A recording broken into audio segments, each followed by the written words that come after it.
नमस्कार, मैं आदर्श। खुद की स्थितियों के खिलाफ जाना क्या उचित है या अनुचित?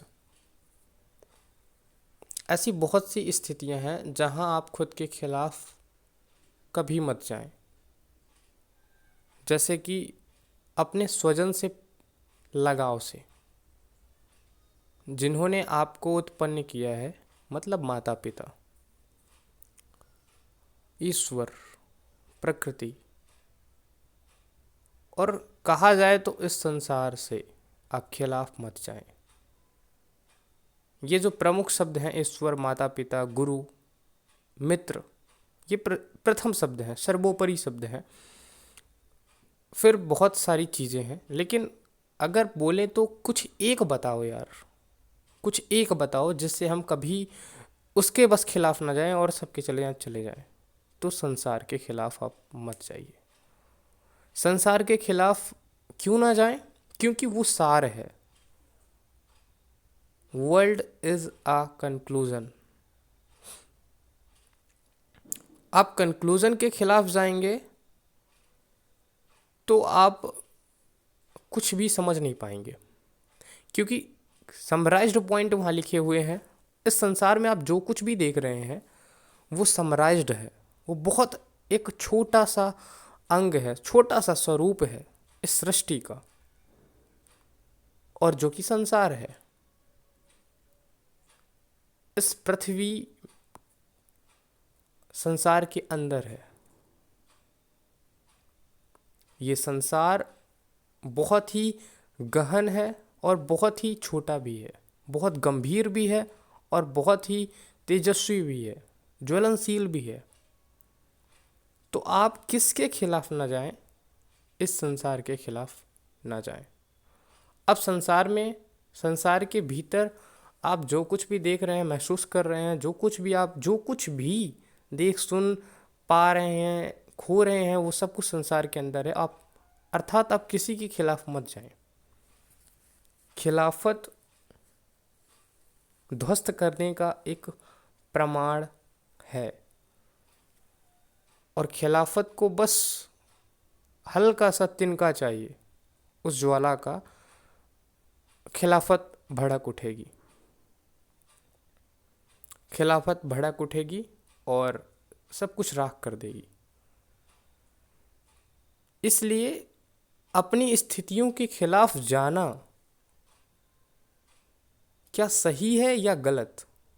सवाल इस बात पर है कि अपनी स्थितियों पर, मानव की बहुत सी मनोवैज्ञानिक स्थितियां होती हैं, क्या उनके खिलाफ जाना सही है या फिर गलत, उचित है या अनुचित? देखिए, बहुत स्थिति तक आपके हिसाब से, सबके हिसाब से, किसी भी स्थितियों में जाना सही है, उचित है। लेकिन ऐसी बहुत सी स्थितियां होती हैं जहां थोड़ी सा जाके सही समय में लौट आना उचित होता है। जैसे कि आप जंगल जा रहे हैं तो रात होने से पहले लौट आए, वरना दिक्कत हो जाएगी। और जैसे कि त्योहार है, दिवाली है, तो आप रात को ही निकलेंगे। रात को ही दिवाली का उत्सव है। दिया जला के, पटाखों को फोड़ के, पूजन प्रक्रियाओं को करके, ईद हो चाहे कोई भी त्यौहार, चाहे क्रिश्चियन का त्यौहार, चाहे सिख का त्यौहार, कोई भी त्यौहार, हर एक त्यौहार इसीलिए है क्योंकि अंधेरे पर जीत। त्यौहार मनाया ही इसीलिए जाता है कि असत्य पर इस सत्य की जीत हुई है, इसलिए हम अंधेरे में उत्सव मनाएंगे। दिन में उत्सव मनाने की ज़रूरत ही नहीं है, क्योंकि प्रकाशवान है, सत्य मौजूद है। लेकिन रात की स्थितियां हैं जहां अंधेरे में दुर्जन प्रकट लेते हैं। दुर्जन ऐसी ऐसे भाव प्रकट लेते हैं जो समाज को प्रकृति के खिलाफ होते हैं। रात्रि के वक्त ऐसा माना जाता है। चलिए, वो अलग बात है, लेकिन क्या अपने को स्थितियों के खिलाफ जाना उचित है? तो बहुत सी स्थितियां हैं जहां आप खुद के खिलाफ जाते हैं और वो उचित होती हैं।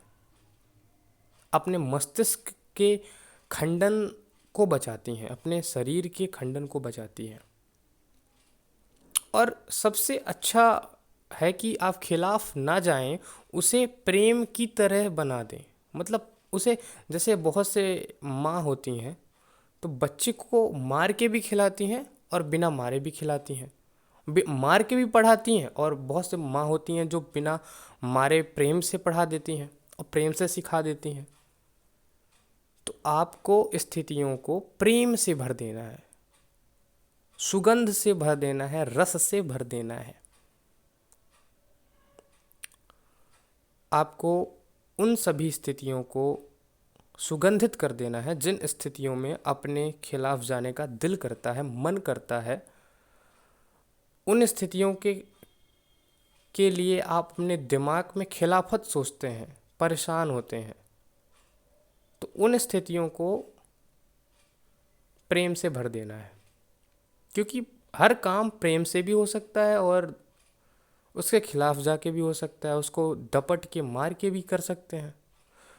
लेकिन दपटने वाला जो व्यक्ति होगा, जो भी स्थितियां होंगी, वो वापस से फिर करेंगी, वापस से लौट के आएंगे वो स्थितियां, और मौका तलाश करेंगी कि कब हम आ जाएं। लेकिन आपने प्रेम से